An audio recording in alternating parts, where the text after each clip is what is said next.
Are you tired of the same old pro wrestling?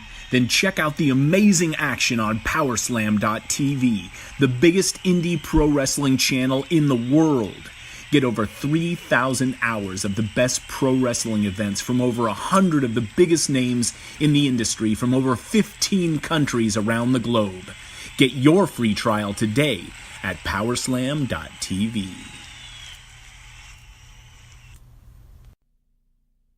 Welcome back to That's Not the Finish. So if you guys really like awesome deals, we just partnered up with Powerslam TV, a streaming service for really awesome indie wrestling, and we're going to give you all a free month with if you use the promo code Not the Finish, and you'll be really happy with that. So going forward with today's episode, we're going to talk to you guys about a really awesome giveaway contest working with Wilfred Watches on and other pro wrestling podcast that mostly covers New Japan. Then we're going to be talking about the big event of Wrestle Kingdom that's going to be coming up really, really soon, January 4th. And then we're going to be talking a little bit about a little segment that happened on WWE Raw that actually garnered some big talk on Ruby Riott and Natalya. So our exclusive giveaway contest between That's Not the Finish and Wilfred Watches. So in honor or in celebration of Wrestle Kingdom 13, we're going to be hosting a cross-collaboration giveaway contest where you can win a Kenny Omega keychain and a New Japan Pro Wrestling towel. And how do you win it, you may ask? Well, you have to participate in a pick'em contest. So we're going to be rolling out the form that you will basically have to pick which wrestler you think will win their match at Wrestle Kingdom 13 and then submit it. And then after WrestleMania, Wrestle Kingdom 13. I'm still like on WWE. Jumping the gun there. Yeah. Then after Wrestle Kingdom 13, after the results have rolled in, then we will be announcing the winner of that pick'em contest, and we will send you your really awesome New Japan Pro Wrestling merchandise that I picked up at the New Japan Pro Wrestling store in Tokyo.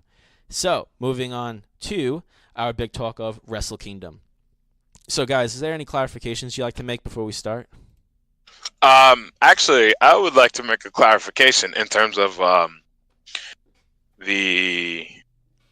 was I going to say?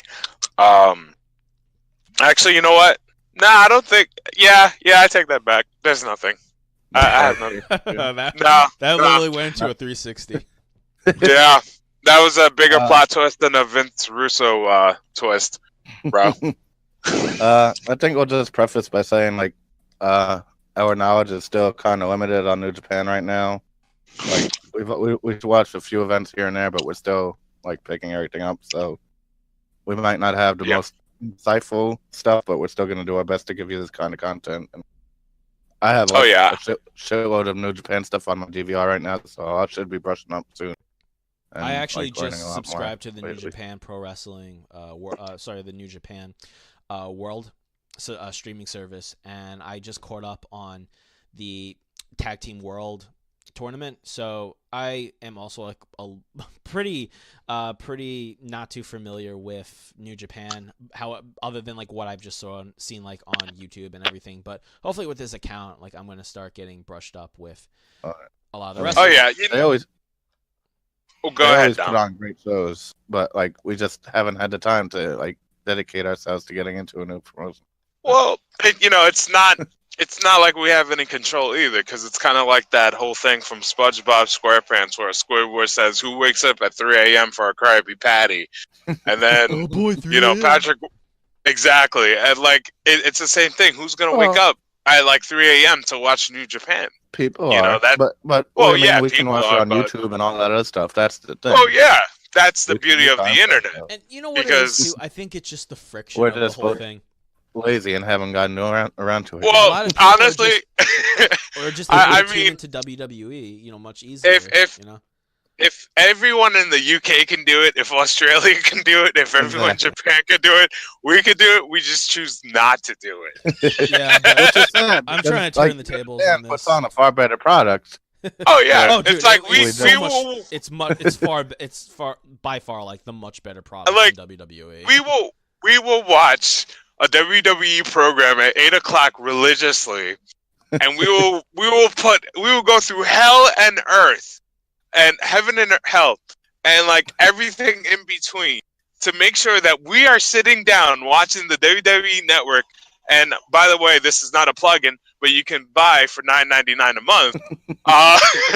More of a satire plug, but we would do that rather than wake up and spend 5 hours of our day early in the morning to watch great programming. But we'll sit there and watch SummerSlam and WrestleMania till 12 a.m. like it's nothing. Shitty programming. Exactly. Yeah, nonetheless. Exactly. I mean, it's basically like Raw is garbage. like it's funny because like it's not just it. And you know the thing is, it's not just. I think we've been so I think it's kind of like a Stockholm. You have to get weaned off of the WWE nipple. Well, not even that night. It's Stockholm syndrome now. You know, we've been so we've been so abused by WWE so much that we're just gluttons for punishment at this point. Not only that, we can't break away. Yeah, the thing is that like for some time WWE was the say all be all. You know, they were the ones that, you know, everybody was like, oh, I gotta put on a 5-star show and have all these spots so that I can get into WWE. And we've been so used to that like anything else is just like, okay. It's kind of like that girl that has, you know, an abusive boyfriend, you know, whether, you know, in a, like, let's just, you know, for the sake of not having controversy, like a verbal abusive boyfriend, right? And she has her best friend who's like the knight in shining armor that is the best guy in the world, and he could get away, he could do rid of all her problems, but she sees him as a brother. It's literally like that. Like, you know, like that's TNA. A pretty good analogy of it. Yeah. Like that is the brutal truth right there. Yeah. Like, Dom, how many times we've went over this is that TNA, you know, we'll sit there and like we'll watch, we're so heavily dedicated and stream WWE, but TNA is just like, we'll get to it. You know? I mean, case in point, I have 4 episodes of TNA sitting on my DVR waiting to be watched right now. Well, also it doesn't help. Like, I also have a ton of matches on Power Slam TV. And like I know we also all have all those matches as well. Oh yeah, I know all that shit's gonna be better than what I've watched on Raw and SmackDown. I'm just like, I'll get to it eventually. Yeah, so I mean, pretty much exactly. What we're trying to get at here is we're gonna try our best to discuss the matches. We're gonna start branching off. I mean, from the knowledge that I have, I'll try to give my input as well. But the good news here is that in the sense that I'm pretty sure that Dom and Moses are familiar with some of these guys like on the indie scene, especially like Will Ospreay and you know. We've also watched the past 3 Wrestle Kingdom. Well, 2 Wrestle Kingdoms. You saw the one last year, Dom. I remember that. 2. It was the last 2 that me and Moses watched together, and they were both fucking incredible. Yeah, exactly. You know, and let me just point this out. The funny thing about Dom and I watching Wrestle Kingdom, Wrestle Kingdoms 12 and 11, is the fact that I was sitting there, like, just complaining to him. I don't want to sit for 5 hours watching wrestling. Meanwhile, we just got done sitting 7 hours for WrestleMania, and the day before. Exactly. And then, like, we got through most of Wrestle Kingdom, and the only match we were gonna watch, we really wanted to watch, was Kenny Omega, and I think it was Okada. Right? Yeah, that one was sick. And we still haven't gotten to it. Exactly. No, you have to see it. You have to see it. Dude, we will. We're going to get to it one day. We're going to force ourselves. No, it's been 2 years, and we still have not watched. We have seen Jericho and Omega, and we were high off of life with that. And then we're sitting there, and we're like, better. In my opinion, this one's even better. Well, that's what I was going to say. We're hearing that this was like the greatest fucking match of all time. When I was on the plane ride going to Japan, they actually had New Japan Pro Wrestling, and that was the match that they had on for the in the in-flight entertainment. So wow, literally, when I saw that fucking match, I already was like slowly getting into New Japan, and that was like the final push. Like I was in like the New Japan Pro Wrestling portal afterwards, and I was just like, holy shit. Like literally, if I showed anybody this match, they would be like absolutely amazed, and they would probably be converted into New Japan after. Let me put it like this. I'm not going to spoil anything, but it was like just, if there was like one word here, it was just exhausting. But not because it was bad. It was because it was exhausting for them because they were putting on such a damn good show. Yeah. Exactly. I mean, it's one day we're gonna fucking just like lock ourselves in the fucking room and sit down and watch the trilogy of matches. I think once my wife and I get our house, I'm just gonna invite us all over, and we're just gonna have like a Wrestle Kingdom fest. Oh, like I'm just gonna we take off of work and we come to my house, you know, and we just watch this like over and over again. And I'll tell her like it's for educational reasons. Well, yeah, pretty much. I mean, for a podcast after all. But no, like, exactly. So my wife, like she's Japanese, and she like I was telling her stuff like New Japan is so awesome. Like this is way better than WWE. She thinks like all wrestling is like, I guess, dumb. But I was like, literally, I literally said to her after I saw this match, if you don't like wrestling, watch this match between Kenny Omega and Okada, between Okada as well, and you will see this whole thing here in a different light. And of course, like she's stubborn, so she doesn't watch it. But but I literally said that if you don't like pro wrestling, watch this one match, and it will probably at least change your mind a little bit because of how hard these two guys went. And don't get me wrong, there's tons of other matches like that, you know, but this one here just had like a special feeling. I would tell you this: anyone that's a wrestling enthusiast or a wrestling truist or even just like that loves the industry itself would watch it, you know. And even like I was telling some girl at my former job, when Omega and Jericho went at it, I told her, look, even if you don't watch anything else on that card, watch Jericho and Omega, and then do yourself a favor and don't be an idiot like me and not watch Okada versus Omega. And she said that was probably, which she told me that was, and I feel bad for her husband. She said that was the best 2 hours of her life, and I was like, burn. but I just had to make a joke out of it. But she told me that, you know, those matches were really good, and that is coming from someone that wasn't really a huge wrestling fan, you know, for a bit.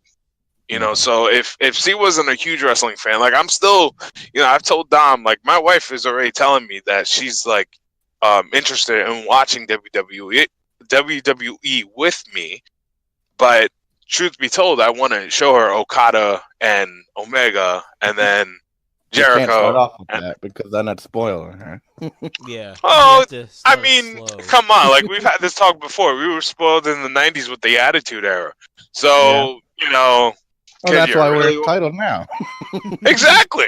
Yeah, well, then you're going to start expecting more, you know, better matches, and then you're going to become extremely spoiled and brats like the freaking some people that I've seen on Twitter. All of the wrestling industry? Yeah. But anyway, we'll get into that later on. Let's go over a couple of the matches here, the ones that we could definitely talk up. So, the Never Openweight Championship with Will Ospreay versus Kota Ibushi.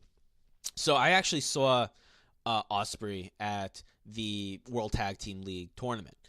He actually was in a single competitors match, and he actually has busted ribs right now, just to fill you in on that. I'm not sure if you guys heard about what what happened, but I think he broke a couple of ribs, or he damaged a muscle in his rib cage while he was on the road competing.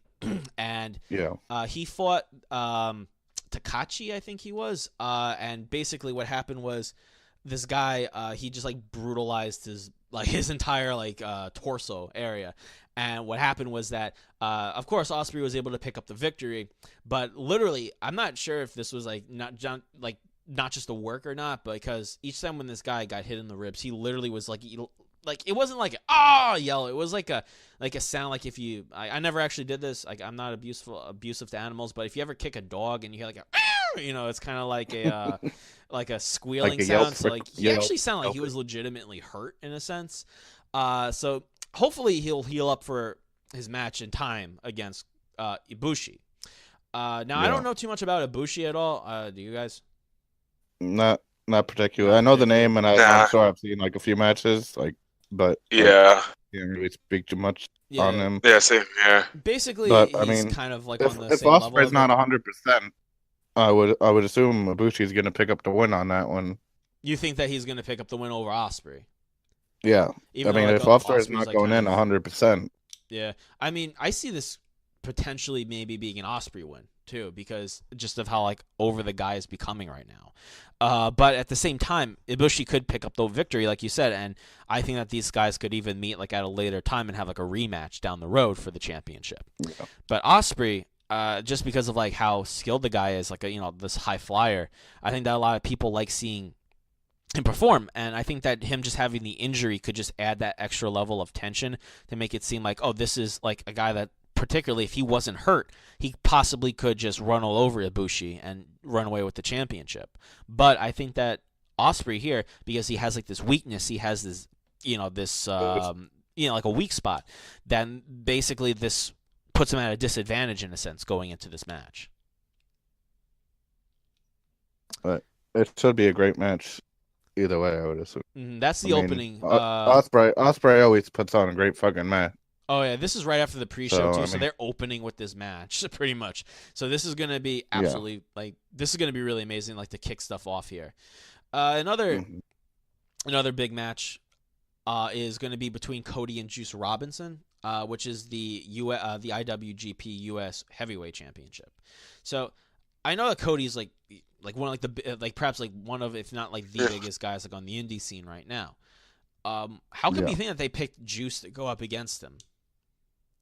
I mean, he was making a name for himself in New Japan. Like, you can definitely see, like, the few events that I was watching, like, they were starting to push him up there. Mm-hmm. I mean, he's definitely not at a Cody level right now, in my opinion. Well, But I mean, he's not at a Cody level right now, but I mean, how long has he been in the industry anyway? well, I mean, I know him. He was in NXT as CJ Parker. That was 5 years now, maybe. Damn, it's been that long already. Well, he was in NXT at that time. I'm not. I believe he got released. It was when was WrestleMania 31? About 4 years ago. 4 years ago, yeah. 4 or 5 years ago, yeah. Yeah, around that time is when he was released from NXT, and then I don't think he was doing anything he was doing indie shows and stuff for a while, and then he went over to New Japan last year, I would say, or 2 years ago, is when he started working in Japan. And I mean, he is definitely like doing stuff over there, and like as more like lately than ever, like he was starting to build himself up in the card. Yeah. So I mean, I guess this is kind of like, in my opinion, maybe like when Fandango fought Chris Jericho for his first, not the same situation at all, but like in a similarity. It's like when you have like Fandango facing Chris Jericho, it's like kind of, let's push him up a little bit. Yeah, they put him over a little bit too quickly. Yeah. Yeah, I mean, he's still. I give him like another 2 or 3 years, and I don't think he won't be like Cody, but I think he'll be there will be a lot more people. Like I'm not really 100% familiar with like a lot of the guys unless they're like super how can I say this? Because I was about to use a wrestling term, but it could be taken out of context. But unless a guy's like super over, there we go. Unless a guy's super over, like how Cody was a few years ago, because like every year you're gonna have a guy that's like, white hot, and he's gonna be, everyone's gonna want him in that, in every promotion, like how Cody was when he left the WWE. Yeah. So I give him like another 3 or 4 years before he gets to that, where everyone's like, oh, did you hear about Juice? Did you see that match Juice had? Did you see? And I think you'll see him with like, the Sabers and the Squirrels, and then eventually make his way, in time to I would say like a Ricochet-ish, Like a with Ricochet like Ricochet and, level, like basically. yeah, Yeah, on that. Yeah, yeah, I guess I could kind of see that with Juice. I think that it's just mostly like this.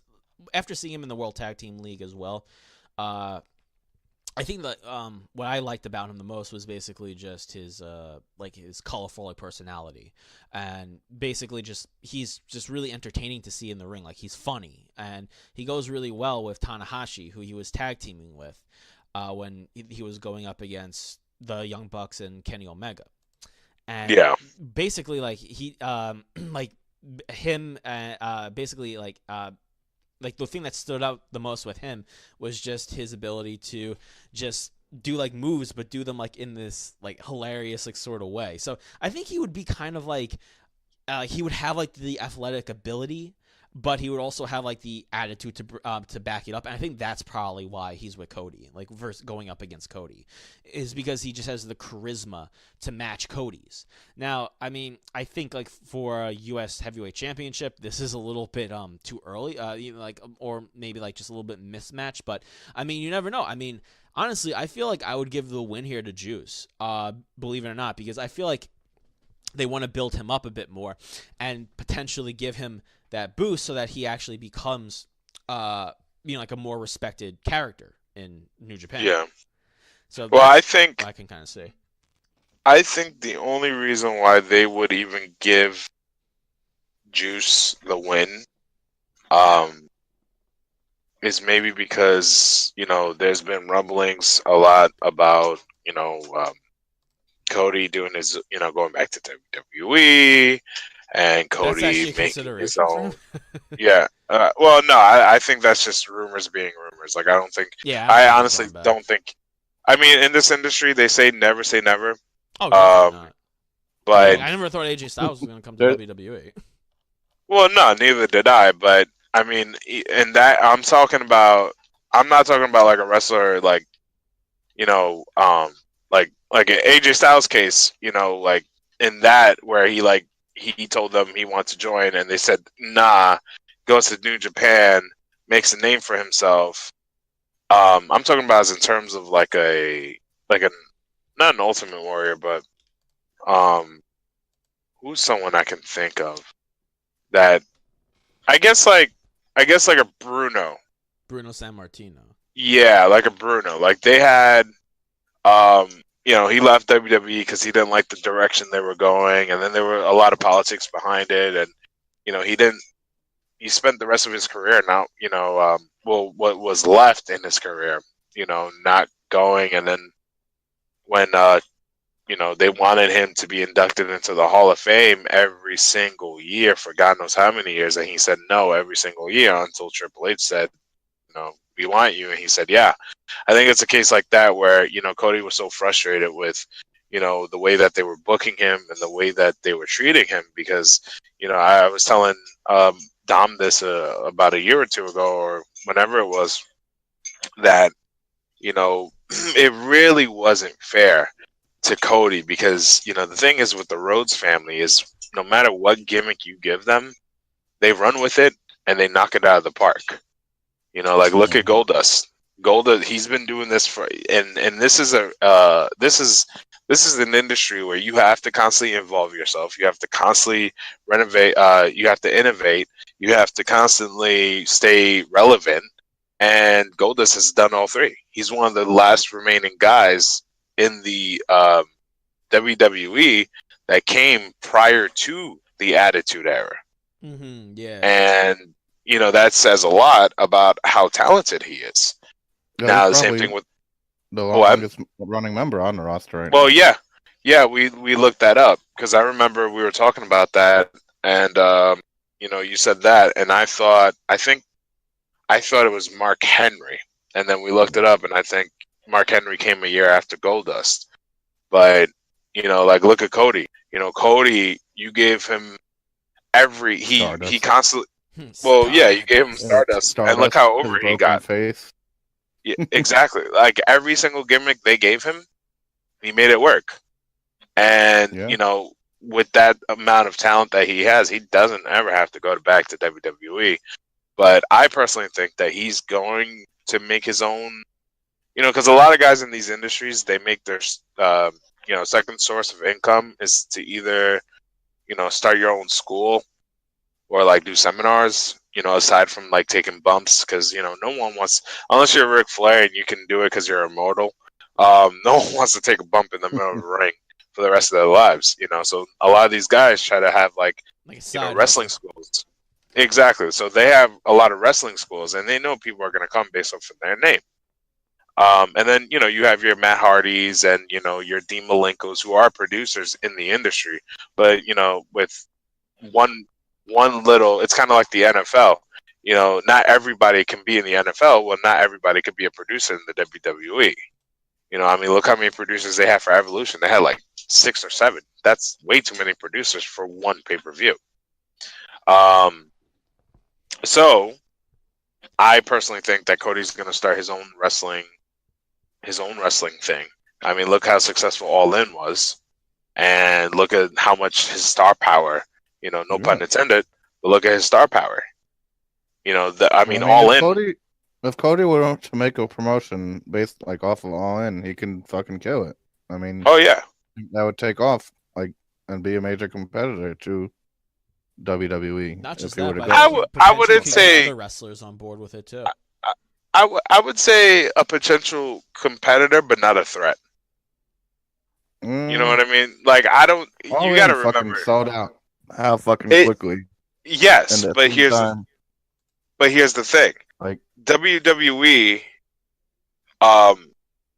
you know, like yeah, they sold out. I think within minutes. But the thing is, faster than the WWE. WWE, yes, but WWE is a publicly traded company. You can't go up against that and expect to win. Like they are a beast. Now, don't get me wrong. I'm not saying that you know that they're gonna become WCW, you know, or like you know TNA, where like TNA had to struggle a lot because of you know bad mistakes. I'm just saying, as in terms of like being someone on the radar, kind of like how we had that talk with NJPW and ROH, how like they had to work together to have some drawing power against Vince. You know, because like let's be real, if it was ROH or NJPW doing a show by themselves at Madison Square Garden, I don't think WWE would have swapped. I don't know. NXT. I don't If think it so. was, I don't think so. if it was New Japan, I think possibly it would have been a threat. But Ring of Honor, nah. I mean, I don't know, but I think that New Japan really has like the power to, like, to be like pretty competitive with WWE. It's just not the money or like really like the like the audience right now, because believe it or not, but New Japan has been around a while. Like they actually have some pretty old matches, like with Dynamite Kid, like from like a really long time ago. But the thing though is that it just never really got popular here in the U.S. until they actually started to change their change like their production in a sense. And well, they had no other choice but to change their production because to compete. You know, it's like ROH. Like they didn't really get popular until the internet exploded. You know, ROH has been around for a bit. ROH has been a pretty big fucking company for the past 10 years. Yes, they have, but I'm saying what really helped them was the fact that the internet, well, you know, existed. Because you know, look at back in the day. You know, like 15 years ago. I think ROH has been around for a long time. Because I remember when I was training back in 2006, they mentioned ROH, and my trainer told me, "Do not go to ROH because you are, you know, a student here, and if someone picks up that you're there, you know, they're gonna ream you for it because you're going against a competitor. Because you know, every indie circuit, you know, you work together or not, you're still a competitor to some extent. And that was back in 2006, and I think 2007, 2008, I saw a documentary about ROH and how much steam it was picking up. Before then, I think they were already an established promotion. So I'm saying because of things like, YouTube and things of like Twitch, you're able to reach out to more people. I mean, look that's the at case with any fucking promotion, though. Well, yeah, but I'm saying that comes true with anyone. Everything is gonna drive now because of the internet. It's not like. Yeah, but I'm saying you seriously think that CZW is gonna do a show in Madison Square Garden? Do you think that would be realistic? CZW And now they never had the potential to do a show at Madison Square Garden. No, that's the but ROH. Yeah, had potential for the past while. I know, but I'm saying that CZW's been around for a long time too. Yeah. And I'm saying the Demons promotion though. I mean, they're not bad. They're not. I'm not really a guy's tongue on that thing. Well, a guy that I used to train with was on CZW, so I'm not really a big backyard guy. I really am against it. Yeah, I saw a documentary on CZW and their deathmatch thing. Yeah, and I was like, oh. Yeah, deathmatch. Yeah, that. I mean, the thing is, when JR says that this match will knock years off your life, it's not. It's not an exaggeration. These guys, they take bumps and it hurts, and then you're adding, LED lights and all this other stuff. You're just knocking more years off your life. Yep, pretty much. There goes your body. that's basically. Yeah, exactly. I mean, the thing with a lot of these promotions too is that they do eventually somehow come up, and they start getting more publicity. Like CZW has gotten a lot of publicity because of the grueling shit that they do to their wrestlers or have them do to each other. And the thing though here with New Japan is a lot of people have been going to New Japan because of just the indie wrestlers and the people that they get, because they have freaking Chris Jericho, and they also have Kenny Omega. Those are two really huge stars. Even though that technically New Japan is an indie promotion, it is still a pretty big promotion.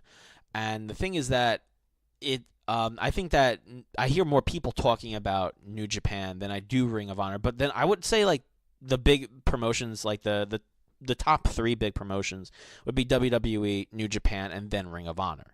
So I think that if Ring of Honor somehow got the Garden to do a big show up by themselves, I think that WWE would just kind of ho-hum it. But if New Japan came, they would still kind of ho-hum it, but they would still in the back of their mind kind of be worried. But yeah. What they did was actually join together. So I'm not disagreeing with you at all, in a sense, but I'm kind of seeing that if New Japan came in there, they would actually see them more as a threat than Ring of Honor, in my honest opinion. But since they both came in there together, then WWE shit the pants, and now they're just oh fuck, and then that's why move NXT. There we go. Yeah, but that's my point. What we were saying last week, though. I mean,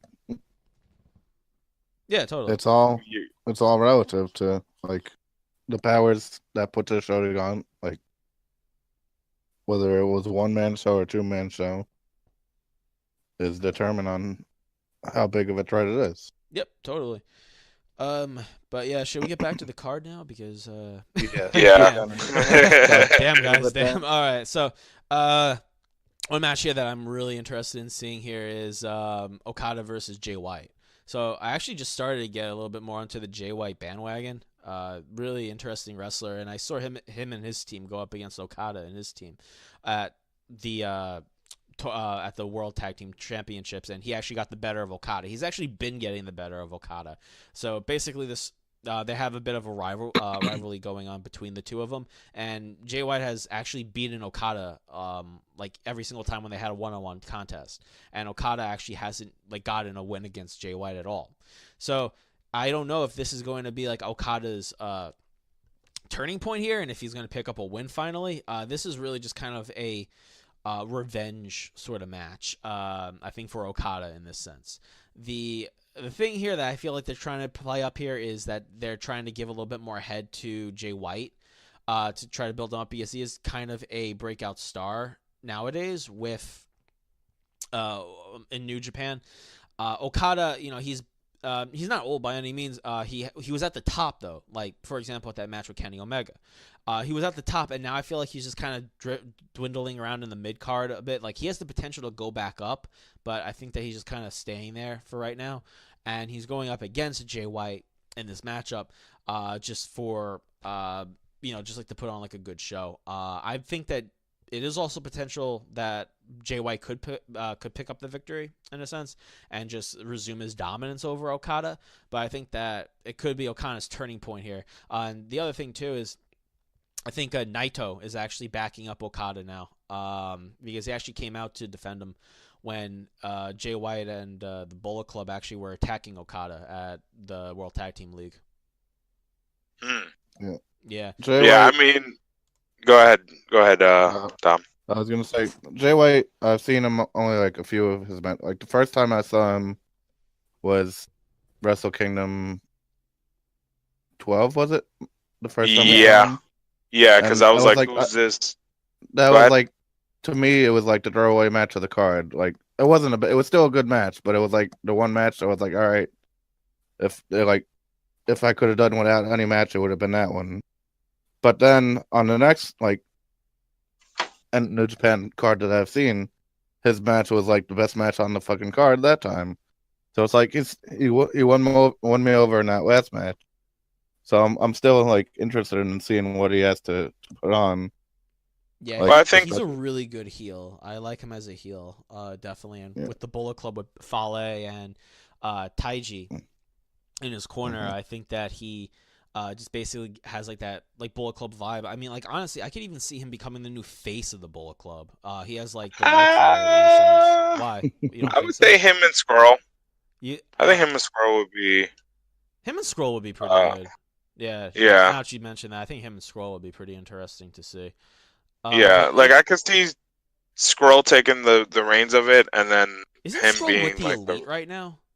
Or Is he? I'm because honestly, he tagged I'm with I'm not- Nick with the Young Bucks and Omega, and they're in the Elite.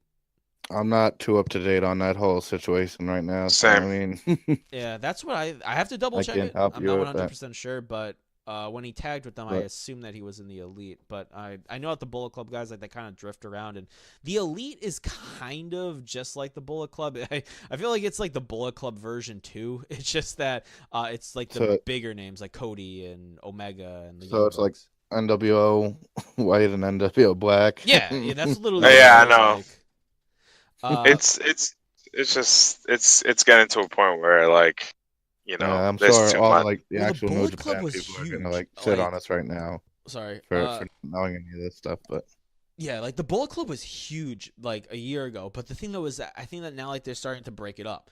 Like they had Tamatonga in it, they had Tanahashi in it, but now like they Yeah. broke them up more, and now they like there's the Gorillas of Destiny now with Tamatonga in it, and like basically like now you have the Elite who is still kind of like in the Bullet Club, but not really. They're still like associated with them to a point. Well, I I know that yeah. there was something, I forgot what it was. It was a couple of weeks ago. That a lot of people expected Cody Rhodes to be at like this venue, and they said something about like not being there or something like that. I'm loosely remembering this. I don't know exactly what it was, but I think like the Elite, instead of it becoming the red and black NWO to the Bullet Club's black and white, I think it's more or less like their own entity.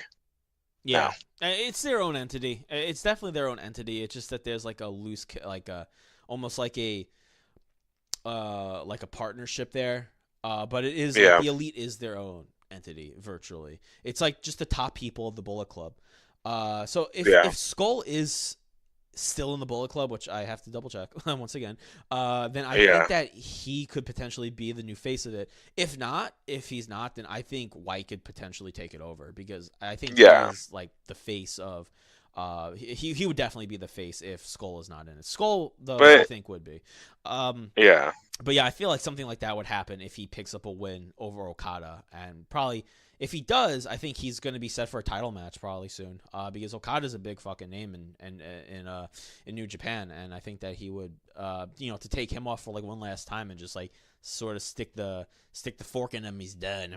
Then I think that's like the next thing for him, for White. Then we have the IWGP Intercontinental Championship between Naito and Jericho. Jericho, I saw his. I don't know who that is. I've never heard of that guy before. Oh shit, he's been around for like a while. That was actually. quick.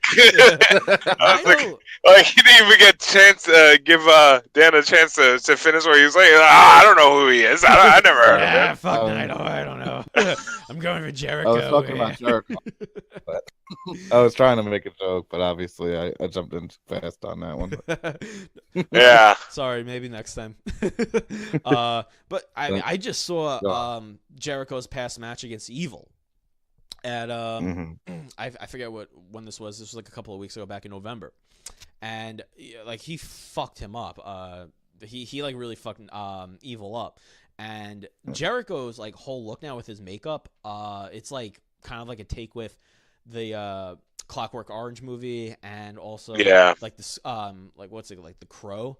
Look at Well, it's funny because I Bane. was legit just Dean watching like when he Ambrose. showed up in New Japan, like as we were talking before, and I thought it was Sting showing up. I'm like, what the fuck is Sting doing here? And then turned out to be. Well, I mean, Jericho. yeah. Look at Sting. It's the same thing with Sting. Sting did he did Scarecrow. Well, after he decided to stop being a surfer boy, he did the Crow from The Crow, and then he But, changed I mean- himself to what's his face? Heath So it Ledger's works, Joe. like Jericho. Well, Jericho can pull off fucking anything. I mean, it's Jericho. Honestly, But- he could put a pig mask on his face and say it's Homer Simpson, and he'll still be over. Pretty So much. I think But- that basically how Jericho acts in his matches in New Japan is he's just the arrogant cunt that basically comes It's down. nice to see like a true heel Jericho again, though. Like Yeah, compared no, to I'm Yeah. like not what against it at WWE was all. putting not on. watered down. Hey, I'm gonna push you because you're fat type of heel. It's like I'm gonna kick your dog and now I'm gonna step on your lizard type of heel. Yeah, like You know? he's just badass. Like he's this arrogant guy that basically just comes down to the ring. And what he did was he actually took the New Japan Pro Wrestling insignia logo on the banner. He ripped it off and he blew his nose in it and like. Oh, wow. Basically, just threw it on the ground, like stomped on it. Well, Basically, he he's is trying to known- get people pissed. well, yeah, and he does a good Legitimately job at it. pissed. Yeah, which Yeah, is good. I mean, he's doing his job, and What was his thing you in know, the the WWE? You just made the list. Like, I mean, well, like, that was over.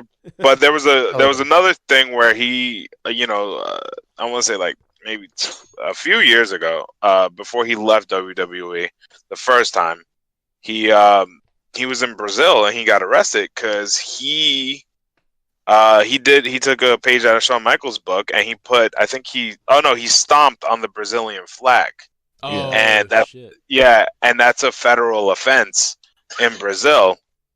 And And he didn't know this, I he- assume. yeah, he didn't know it, and they pretty much put him in jail.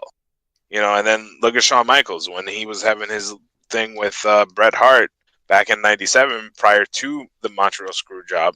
He put a portion of Bret Hart's Canadian flag up his nose. Oh, shit. So I mean, like, Yeah, that's offensive. Yeah. it's a heel move, and it was good. But Yeah. Jericho, he always knows what he's doing, and he always gets the best out of every Exactly. move that he makes. Yeah, totally. I think for this match, I would honestly potentially give the win to Jericho just because they're just still trying to build him up as a heel in NJPW. They're just really taking it. So he's and running with already it. And, like, a heel. He's just I really mean- good at it too. Naito, Wasn't he a heel last year versus He was. Yeah. Omega? It was And because he was new that I think that people like he wasn't like a complete heel. Like I guess he was a little bit more like in the middle. Like he did like attack people like just like out of nowhere.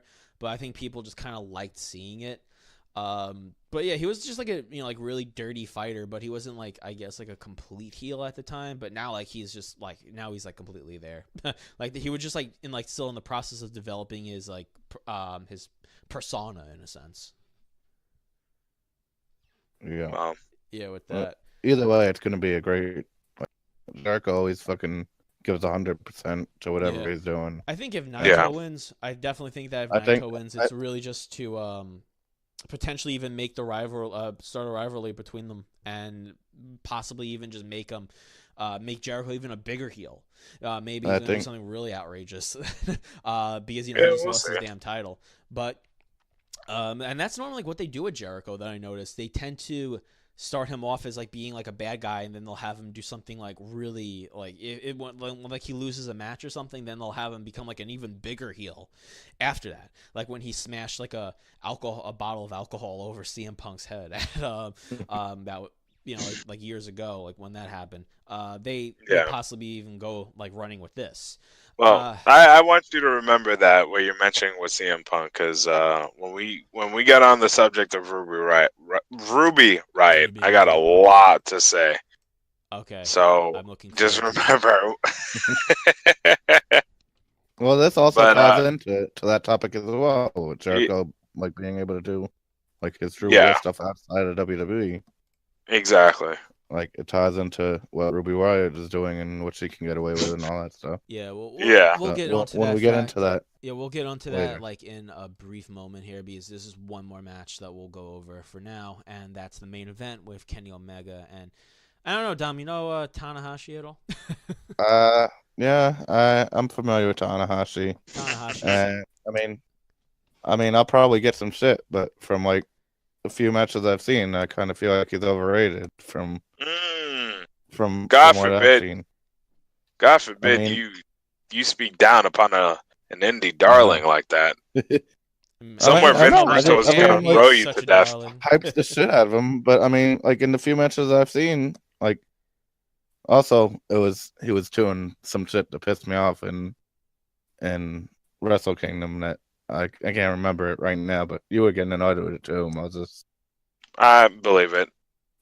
Something with the title that was annoying the hell out of both of us. What, didn't he like disrespect the title or something? And like it set me off. Because he's like over in New Japan. Oh, he is a face. Oh my God, it was an action that he did, and it pissed me off. He was doing something that was like disrespect. He was champion at the time, and he was like disrespecting his own title. It's like, don't fucking do that. Oh, he was throwing it. That's what it was. Yeah, he was throwing it because I was saying like you're not supposed to throw the title and this and that. Mm-hmm. I remember that. Yeah, I think when he was coming into the ring, he threw the title like it was like nothing to him. Oh my God! Like, yeah, that's actually the first time I've heard of anybody actually doing that. So that's a little strange. I mean, I guess it's part of his persona and stuff, but I mean, it's just like but his still, persona is supposed to be like a fun, like kind of like fast, high energy type of guy. That's what it kind of came off to me as. Yeah, but if you're a heel, there are things you can get away with, but normally heels are the ones that's supposed to disrespect the title. That's the thing. Like, I don't know if you guys ever heard of this other indie wrestler. Wait, he's not a face? I mean, he's not a heel? He's a face in New Japan. Are you serious? He was a face. Yeah, he was face. He's a face. Oh my God. Him versus Omega is going to be like a face versus face match. It's two big stars, essentially. Well, isn't Omega technically a heel? No. Or he's a face. like a... No. He's like a neutral, I guess, if you want to say it, but like he's tweener? a face. So, like he comes out with like, hitting people's hands. He's happy. He's, He respects his opponents. He doesn't do like any cheap shots. Well, like right now anyway. But I think like what he does right now is with Tanahashi, and I'll get you guys a little bit up to speed with what I saw at the World Tag Team League, because it was Kenny Omega versus Tanahashi's team. But what happened was that each time when Omega got into the ring with Tanahashi, he would like shit talk Tanahashi to like egg him on. So he was Omega is definitely the aggressor in this respect here. And each time when the like when he would be like nearby the cameraman, he would like call over a camera guy and be like, hey, then he'll just start speaking into the camera, saying stuff like, I'm the best, I'm the greatest, he's not going to win, stuff like that. So in a way, he was actually kind of doing stuff that kind of felt like a heel. But when he would walk up the ramp, when he would go back to, backstage, he would be like, touching people's hands and stuff. And he never did anything bad, like, cheap against his match the entire time. The thing, though, that he also did after he won and after he beat Tanahashi's team was that he took the heavyweight title around his waist and he just started to like not like swing it violently like what Rollins does, but like he kind of like started like going back and like basically make it seem like a like a metronome, like that thing. He started going like that with it, like while Tanahashi was outside of the ring looking in at him and like just kind of taunting him with it. So it's all these things that he was doing that kind of just felt heelish to me, but he's still a face. But this is something that I think could happen. If Tanahashi wins the title at Wrestle Kingdom, I think that we could very well see Omega turn heel. Maybe because of just like this build-up here, this potential build-up. Now, if he wins the title and if Omega drops it, then you might see him perhaps maybe do like a cheap shot, like basically be like, oh, hey, congratulations, shake his hand, and then just like blast him across the face or something like that. Shinsuke Nakamura. Like a Shinsuke Nakamura, except that he actually will win the title, and there will be like a change there. But basically do like this unexpected thing that people would never expect from him, and then he'll turn heel there. That's what I could predict happening, but I think that Omega will probably hold on to the title because I just like what I'm not saying that he's like overrated because I'm sure he's a good wrestler, but I just don't think that he would be the face of New Japan right now. I think it's still. I mean, I don't know. I think I can see honestly. I can see Tanahashi winning. If he does, I mean, then I would like to see. He is Omega still a huge fucking name. He's a huge huge fucking deal, and he's one of the the biggest things to have. Mm-hmm. And they're constantly pushing him over in their advertisements, and then like the match cards that I've seen before and stuff. Yep. As one of the top guys, and even like when I'm talking to other people about New Japan, he's one of the names that'll always come up. Oh yeah, I hear about him all the time. So I mean, Naito. Definitely see them putting the title on him. Yeah, I mean this is basically all that we're gonna cover about the card for right now. Like basically like the bigger matches. There's still like a couple of tag team matches here in the British Heavyweight Championship between Ishii as well as also Zack Sabre Jr.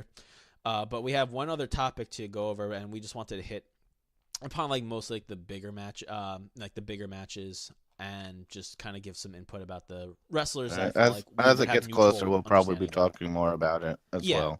But we're definitely going to be wanted doing. To get a quick. We're going to be covering Wrestle Kingdom after the results come in. We also have that giveaway coming up, so you're going to be hearing a lot about Wrestle Kingdom coverage after the card was. Yes, exactly. After the after the results from the card come in, then we'll be picking the winner there who match those the correct people to how many were correct with their guesses on who was going to win the match. Are me and Moses allowed to compete in this giveaway? That we're go ahead. Yeah, we're gonna enter in our own teammates too. It's gonna be the Royal Rumble in a sense. The Royal Rumble, and we're gonna enter in ourselves. That would be weird if you guys fucking won too, because I would basically just have to come give you your prize. I mean, that's good. I mean, everyone would just think it's fucking rigged, but yeah, they'd be like, "Hey, wait a minute." How can the host win their own contest? But, yeah, they would be pissed. They would be. You know what it is? We're best friends with Dave Meltzer, and Dave Meltzer already told us the spoilers for Wrestle Kingdom. Yeah, thank you, Dave Meltzer. Tuna Meltzer. I saw somebody call him Tuna Meltzer online. I cracked the fuck up. The Tuna Meltzer. So we also have a Road to Tokyo Dome coming up. You guys, we're not going to discuss that, but are you guys interested in checking that out? Just wondering. I mean, I don't know anything about it right now, so I can't. Yeah, same here. I'll send you the match lineup. If it's a New Japan card, I'll watch it. Fuck it. Yeah, it's a New Japan card. Oh yeah. Tokyo Dome. Yeah, it's a New Japan card. I mean, like I said, I'm trying to get myself more into New Japan, and I'm trying to. Well, now's the time to start. Yeah. I'll send you guys the match card after. But anyway, let's go into a pretty hot topic right now as well, which is Ruby Riott bringing up Natalia's father, the late what was his name again? Sorry. Jim the Anvil Neidhart. Yeah, Jim the Anvil Neidhart. So what happened? When did he pass away? A few months ago. Oh, maybe only like a couple of months ago. Yeah. So not even less than half a year. So basically, in layman's terms here, what Ruby Riott did was basically go to get a table with a picture of Jim the Anvil Neidhart's with Jim Neidhart's picture on it, and she said something along the lines as, "At tables, ladders, and chairs, you're going to be closer with your father than you ever were." Which she says, "I'm going to put you through this table, and then you're going to be closer with your father." No, she said, after I put you through this table, you and your father will be closer than you've ever been close. Yeah, and so it's pretty. I applauded. Yeah, I thought it was fucking great. I messaged like when she said that, I was telling you guys like Ruby Riott just became a great fucking heel. I mean, she's not just became, because she's been doing it the past few weeks. She's been stepping up her fucking game. But that fucking line was just that was great. Yeah, it was just like shocking though. So I mean, like whenever I wouldn't say shocking. I wouldn't say it. Well, like because whenever people whenever people see these wrestlers bring up like real life stuff into wrestling, they are like really surprised and taken back by it, especially when it involves someone dying.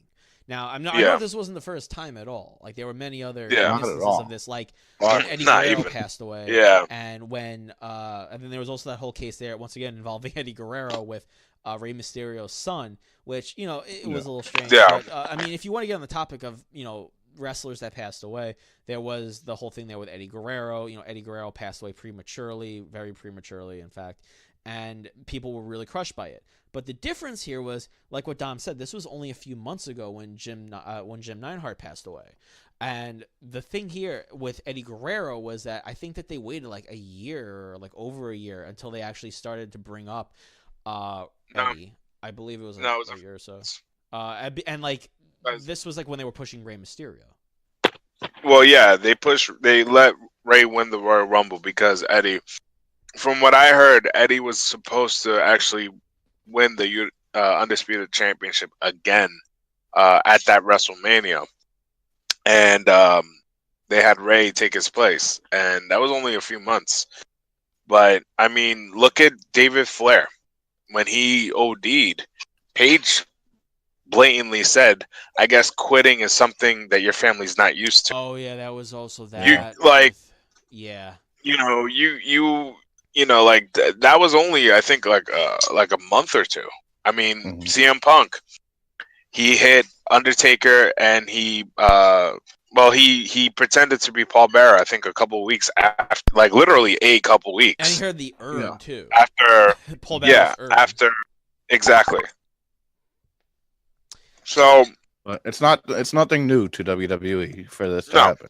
But the fact that it's happening now is what makes it a big issue, because I mean, like, everyone's like, personally, I mean, nothing's gonna bother me. I mean, it takes a lot to offend me. Well, the other thing too is that these are people that have consented to this storyline. Yeah, Natalya would not go along with this if she did not agree with it. If they're cool with it, then there's no problem. That's what I think. And it's the same thing with like any like acting role. It's essentially an acting role. We're breaking the fucking boundaries here, but I mean,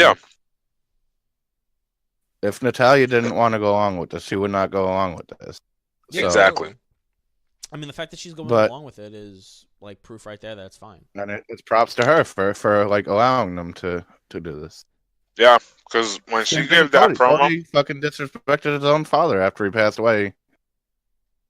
Oh, yeah, that's right. He said something along the lines of, "I don't care about what my father taught me," or something like that. Like a few weeks after his father passed away on WWE programming.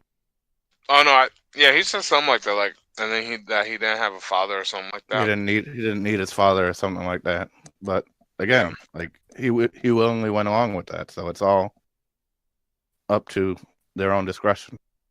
Yeah, totally. I think that people I don't really think that people were like really offended so much of it about it. There was a lot of backlash on the internet, though. That's the issue. People- That's what I'm trying to say. It's People like were just, I guess, thinking that people it are was asking for the Attitude disrespectful. Era, but when we're bringing them Attitude Era type stuff, they're like, "Oh, you can't do that."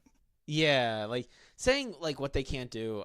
I mean, like there's been so many cases of this, and it's funny now And that's- because we live like in this age where people don't like, they're just so easily offended, and there's this whole concept here with like what you can and cannot say, that like you're really just forgetting that, yeah, like they're basically being disrespectful to someone that passed away, but it's an act, and like I'm very 100% sure that they don't feel that way, and like No. but It's honestly, you have to think, like, how would these people that passed away feel? They would say, go fucking do it. I would honestly say they would even say, go do it. yeah, you gotta remember that these are people that are from the like business. even Jim the Anvil Jim Neidhart. yeah. It's He what did he do? He came from an era where it was old school, so they would try to blur the lines. He is during that kayfabe era, so he wouldn't have a problem with it. And most of these people do not just go on a whim. Like back in the day, and that's why Shawn Michaels and Bret Hart actually had issues as well, because they would shoot promos on each other and they wouldn't tell each other what they were going to say, and that's what made it worse. But nowadays, this industry definitely changed, where people are a little more.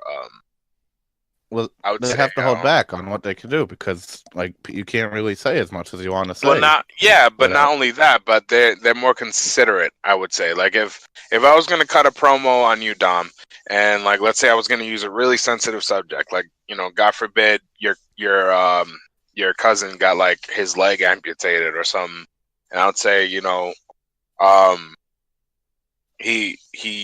he should work for IHOP because he has one leg or something like that. And like it was like a really, like I can't really think of a good analogy, but it's something that's like super personal to you, that may be deemed as below the belt. But I would ask you before, like that's what CM Punk did. He asked the Moody family if it was okay. He didn't just go off and did it because he knows that, yes, he has a job to do, and that's the thing with heels, is that they have a job to do. They have a job to hate. You have to hate them. And we've had this talk many times, Dom. If a heel is not getting booed, they're not doing their job. Totally. They're supposed to have you. People hate them. Then they're not a good heel. Yeah. This can stem to other conversations, but that's what Ruby Riott is doing. That's her job. Yeah. She's supposed to make you hate her and make you feel bad for Natalya. So, and it's also boosting Natalya at the same time. Like exactly. Make her into a better face. When you have a moment like this, a stronger character. It enhances Ruby Riott and Natalya at the same time, which is the ideal move that you want to be made. Yep, exactly. I mean, I feel like all those really strong storylines, like where they just like really had like this real heel of like this really strong heel that really just crossed the line, really built up the face's persona in return. So you saw like Rey Mysterio, like when Rey Mysterio had that whole thing there with Randy Orton, when he was like, when he told him like, you keep looking up you keep looking up, like Eddie's up there, but he's really down there in hell. And then, like after that happened, like people were like all over Ray. Like people like Ray got like a huge pop because of that. So in a way they're doing this to really help out the other character.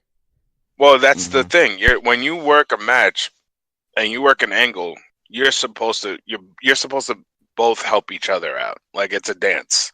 Yeah. Wrestling is a dance. It's not the issue is it not happening like that anymore. Well, yeah, I mean, I'm gonna make an exception because when the Bellas were feuding, when Nicole and Nikki said, "I wish you were never born," oh man, that pulled my strings. When she said, "I wish you died on my mom's womb," oh man, Forget about it. That was heel 101. Oh yeah. There's certain spots where it happens. Like that was a spot. This Ruby Riot was a spot. Like, but it's just not as common anymore. Oh no, I was being sarcastic. Well, I mean, it still was a controversial thing to say at the time. It was, but I mean, it was also like ridiculed and mocked. It was, because of the delivery. Now, if Ruby Riot did that to somebody else, like if Ruby Riot did that to, like, let's say Sarah Logan, and let's say that there was an angle where they found out they were sisters, I think Ruby Riot would deliver it more because it was all on the delivery. Yeah, which is what I was mocking. Totally. All right, so the last closing point here is, like, do you think that there's really any, like, what are some other ways that you've seen heels get over besides like attacking a face? Let me preface this conversation as well, because like I was thinking, I thought about this topic earlier this morning, and I go into my car and I turn on the radio, and I turn on the Busted Open Radio with Bully Ray and Gregga. I can't think of his first name right now. But what's the topic they're talking about? The same fucking topic. I'm like, God damn, these motherfuckers beat me to the topic. So, I mean, if anyone here listens to that and like also listens to the podcast, just know I'm not trying to fucking steal off of their topics. We're trying to expand upon it. That's what we're doing. Can I just make one note? Yes. Let me make one note. Because this has been bothering me for a bit. Why is it every time people decide to have a rap battle, they always think that the funny thing is for the heel is to become like LL Cool J from 1992.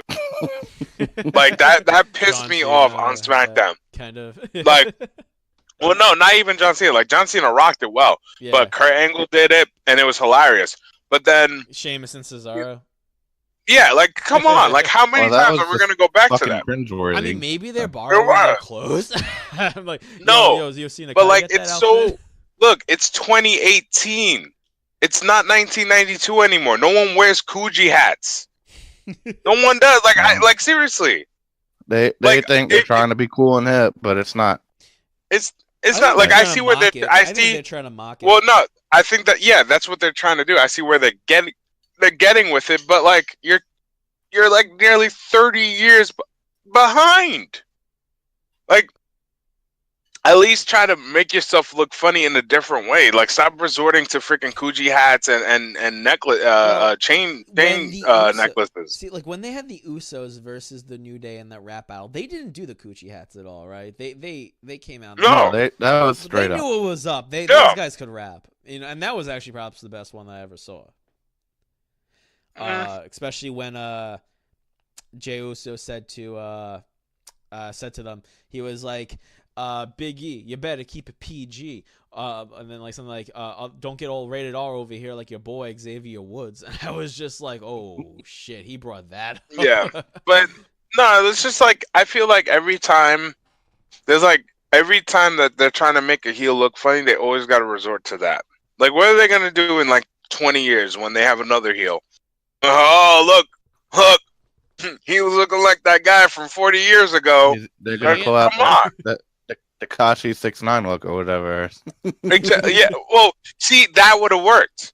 I'm saying they're going to do that in 40 years, not today. No, I know, but I'm saying, like, they should have done that. They should have gone, like, with a Tekashi look, like, I guess Sheamus is the only one that has hair, but... have Sheamus dye his hair rainbow. Have them spray paint 6ix9ine as a joke, like a parody. That's how you do a parody. Parody of the times. Don't age yourself. Like that was the only thing I had to get off my chest because it was annoying. And that was the thing I was telling you guys about in the chat earlier today when we were talking about today's episode. Was like it was so. Like, that made me, and I hope someone from WWE listens to this, that is the crap that they do that makes me not want to watch them. Yeah. Like, that's the crap right there that makes me not. Yeah. Well, not only the repetitiveness, but they're trying to be funny. Yeah. They're trying their hardest. Here's the other thing, too, but like after this, like, we can get into, Dom's talking point that he wanted to go over.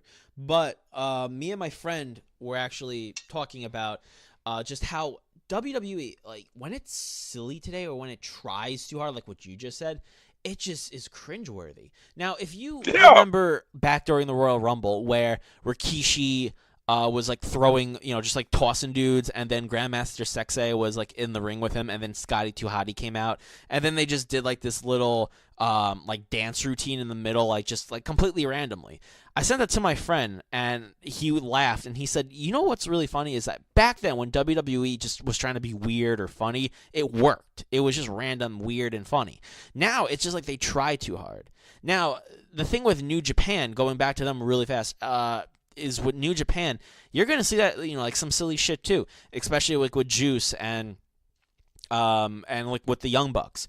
But the thing though is that when they do it, it's so like unique because like they combined it with the wrestling. Like it's like they don't do this, but it's kind of like they do moves like the Worm, like what Scotty 2 Hotty used to do, which was just funny.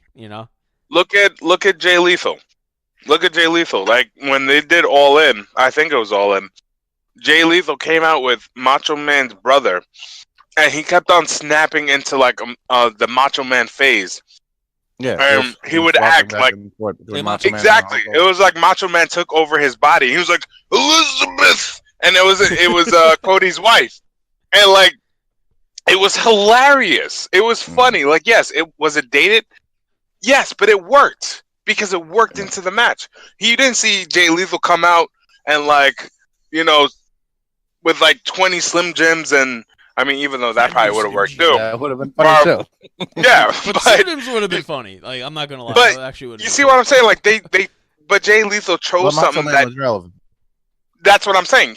Jay Lethal chose something that was relevant. Like I'm not gonna say LL Cool J wasn't relevant, but there's no comparisons to LL Cool J and the WWE.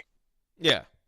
Yeah. No, like if they had someone try to be like, excuse me, if they had someone try to be like Snoop Dogg, maybe it would work.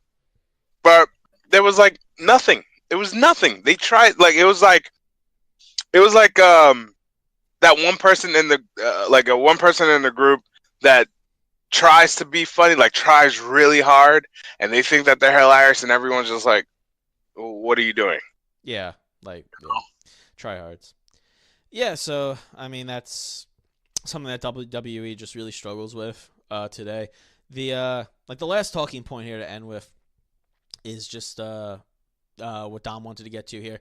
Like, can heels really get over today by just like without attacking a face or like doing any sort of like cheap shot? Like, what are some ways that you've seen?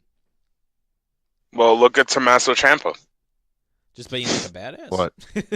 I mean, like he attacked Gargano. Well, no, I know, but I'm saying, like, in order to be a heel, the easiest way to kind of instantly insert yourself into heeldom is attacking somebody. Like, how would you like it? Like, Dan, like, let's say we're all hanging out, and let's say I'm just gonna throw a random family member, but like a grandmother, right, comes into the house, and the first thing I do is hit her over the back with a chair. You're gonna be like, "Hey, you're a dick," and then you're gonna try to fight me. You're probably gonna call the cops. Yeah, exactly. Like, like that's the easiest way for like, or like let's say Dom, like you had a girlfriend and I came and wow, I'm making myself look like a scumbag, but trying to make yourself look. But like let's say you had a girlfriend and I'm sitting here and I'm talking to her ear like, oh, come with me, and I steal her from you. You're gonna hate me for it. So these are the easiest way to get over as a heel is utter betrayal. But the only way to stay relevant as a heel is to continue that, and that's what I meant as Tommaso Ciampa. After he tagged Gargano, look at his Twitter. Like, just go on Twitter. I mean, Kevin Owens, Twitter. Yeah. Becky Lynch, Twitter. Exactly. Look at the shit. But it's well, Becky Lynch isn't really.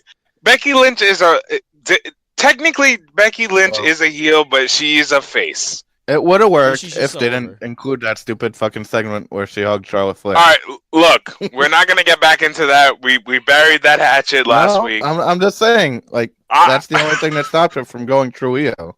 Otherwise, yeah, it would have been all fucking, like, she would be complete heel. Well, again, yeah. But anyway, we'll move on from that. Yeah. How, like, besides, like, Elias, who's, like, giving his cheap heat every week, like, attacking the cities and stuff, and just, like, Shinsuke, who would kick someone in the balls, or now Daniel Bryan's kicking people in the balls. Daniel Bryan, however, is a good example. His new persona is getting him true heat. But the thing is he technically really a heel? Yeah. Like, now he is. no. But I mean, like, by today's standards, you should eat right. Don't be materialistic. Like, he's like telling you. Aren't these morals that we should be living by? Like, the way that he's like, being they're not. They're terrible ideas. like, don't tell me how to live my life, okay? I'll do what I want to do. Dom, don't smoke cigarettes if you don't want cancer. Like, no, you're a bad person for telling me that. Like, what? Like, I don't get the concept. Like, this is as bad as the anti-American stereotype that WWE likes to work with. No, it's got its points. No, it does. Like, last time with Mustafa Ali, like, I thought that was hilarious. It was a great match, but I thought it was hilarious why he wants to fight him. Oh, you drive an SUV. I'm fighting you because you have an SUV, and it's not economy efficient. Like, it's kind of funny because, like, that whole segment, I was expecting something like that to happen. Like, I was expecting him to ask, like, about his car, or, like, say something like that, and he fucking did it. And it's like, all right, you're gonna fucking fight him because. Yeah. Well, look at But again, it's working. Like, the crowd, Yeah. like, turned on fucking Daniel Bryan completely. He was getting great fucking boos, and like they were really going against him. So, but there again, are it's all in ways. the nature of how you're pulling it off. Yeah, I mean, look at Chris Jericho. Chris Jericho was probably one of the few people that I can really think of that got over as a heel without attacking someone. When he came back in 2007 or 8, everyone's like, "Oh my God, Chris Jericho's back!" And he was like so excited. He grabbed the camera, like, from the camera and started shaking it. He was super excited, and then he was gonna speak. And then he just leaves. And he just left. Yeah. Like, come on, that's just so that was genius. Great. Yeah, Yeah. that was wonderful. I remember that too. And like, It's he funny kept 'cause, like like, doing that too. He did like a couple more times, and people just. I had just seen that video again like a few days ago, and I forgot all about that. I'm like, that was a great fucking move. That was wonderful. And like, those are the moments where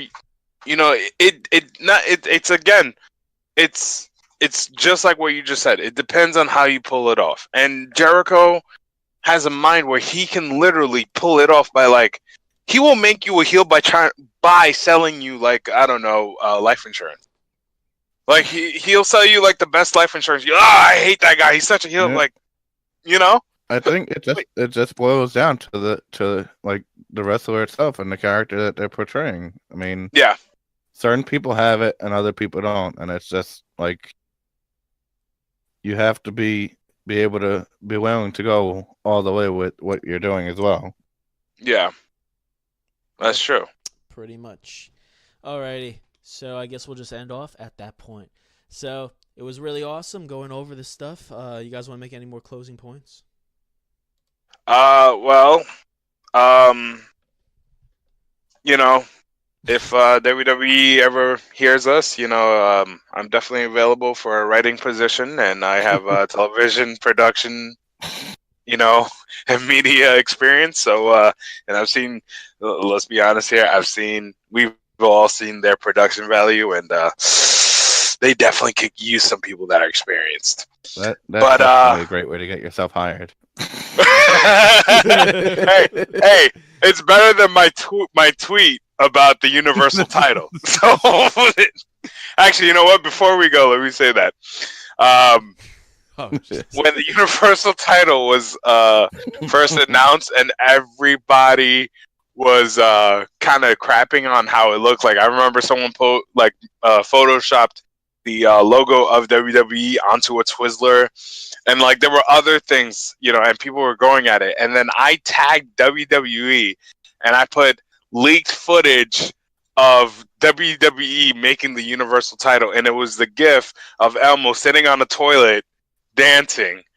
And then I realized, wait, I just applied to WWE a week ago, and I quickly deleted the deleted the tweet. How to screw over yourself. That was why Moses was never hired by the WWE. Yeah, exactly. Now with this episode of this podcast, that's the second reason why you never will. Exactly. Listen, if the Ultimate Warrior can come back, I'm pretty sure I can get a shot at getting a job there. All right, we'll see about that. So that's it for us. Be sure to check out Power Slam. The promo code is not the finish, and we will see you next time. That's not. No, that's not the finish. It's actually not the finish. Is it really? Code. Okay. Oh man. But I mean, too long of a name, so that shortened it a bit. Anyway, all the info is on our Facebook page and our Twitter. Go check it out. So you check it out. And listen on Spotify, iTunes, and all that good stuff. Give us reviews. Oh yes, review it. Give us 5 stars. Thank you to that guy that wrote a wonderful review about us on iTunes. You were beautiful. Seriously. Thank you. You made my ego a little bigger than Vince Russo and Vince McMahon put together, but that's besides the point. Yeah. We know. All right. So with that said, we will catch you next time on the next. That's not the finish. It's not the finish.